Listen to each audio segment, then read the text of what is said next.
I'm Ron Strickland. This webcast is one of a series in which I'm presenting some brief lectures and commentaries on topics from the courses I teach in literature and cultural studies. This particular video is the first in a group on William Shakespeare's play, A Midsummer Night's Dream.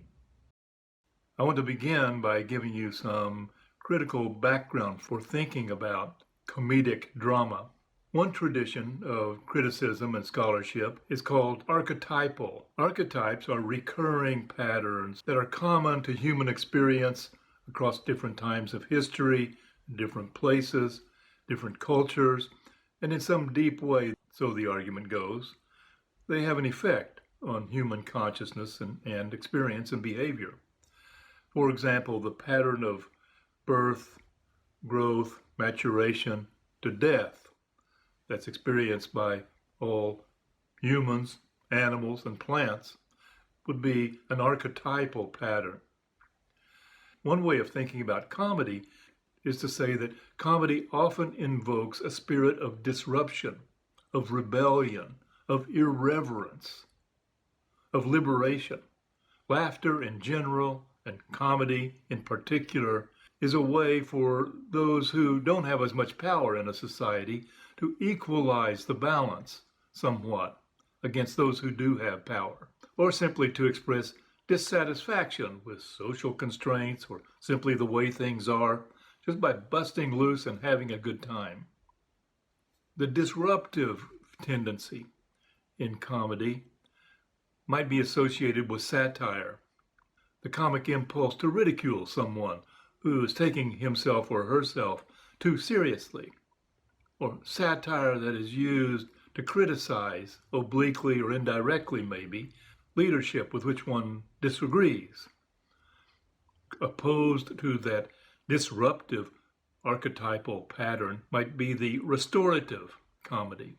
The restorative comedy seeks to bring the community together, seeks to bind all the individuals in a community together into a common bond of fellowship. A typical pattern of this comedy might begin with someone who is on the margins of the community, a misfit, the ugly duckling, Rudolph the red-nosed reindeer, and the list could go on. And during the course of the drama, during the course of the story, someone who began as a misfit is discovered to have value, to be important, worthy of love and admiration, and by the end of the story, the outsider is brought into the center, and the community is made whole. The potential disruption posed to the community by the presence of an outsider is diffused, and the community is safe. Shakespeare uses both of these archetypal patterns of comedy in his plays.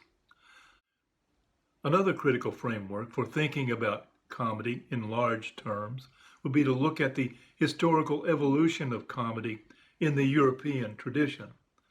The starting point here would be a Greek playwright called Aristophanes, who lived in the 5th century before the Common Era. Aristophanes wrote disruptive comedies.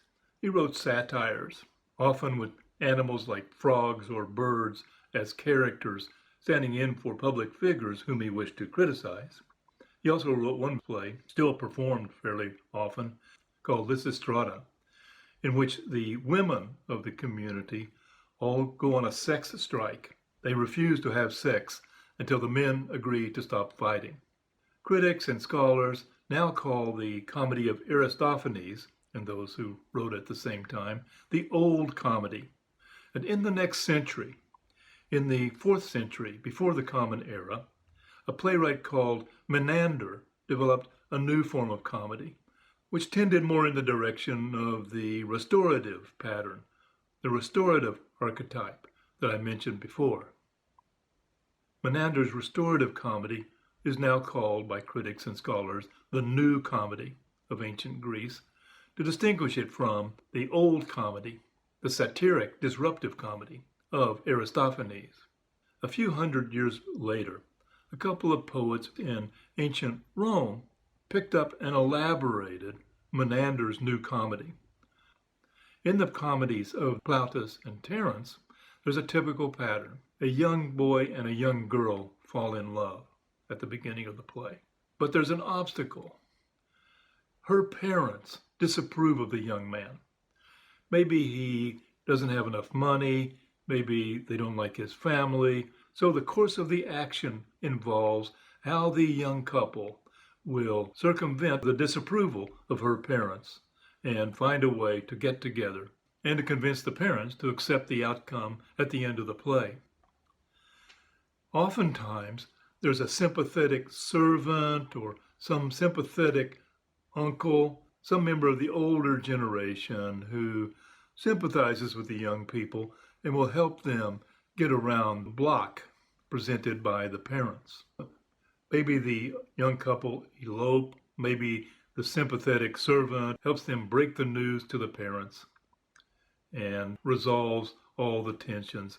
So at the end, everyone is happy. And the society can continue in the transition from one generation to the next without falling apart. So that's the Roman New Comedy. And Shakespeare uses this pattern, this plot structure, again and again in his comedies. And sometimes he even gives it a twist and brings it into his tragedies. For example, if you know Romeo and Juliet, it begins really as one of these restorative romantic comedies, but in the third act, things go terribly wrong, and the happy comedy winds down into a very moving tragedy. In Midsummer Night's Dream, there's not one couple about to get married, but three couples, two young couples, a middle-aged to older couple, and the king and the queen of the fairies, whose marriage seems to be possibly on the rocks.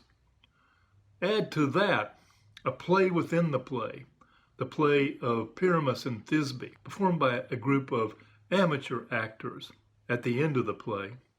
The confusions and misadventures of these lovers multiply hilariously. With that, I'll conclude this message, but I'll have more to say about A Midsummer Night's Dream in subsequent webcasts. If you have questions or comments, send me an email.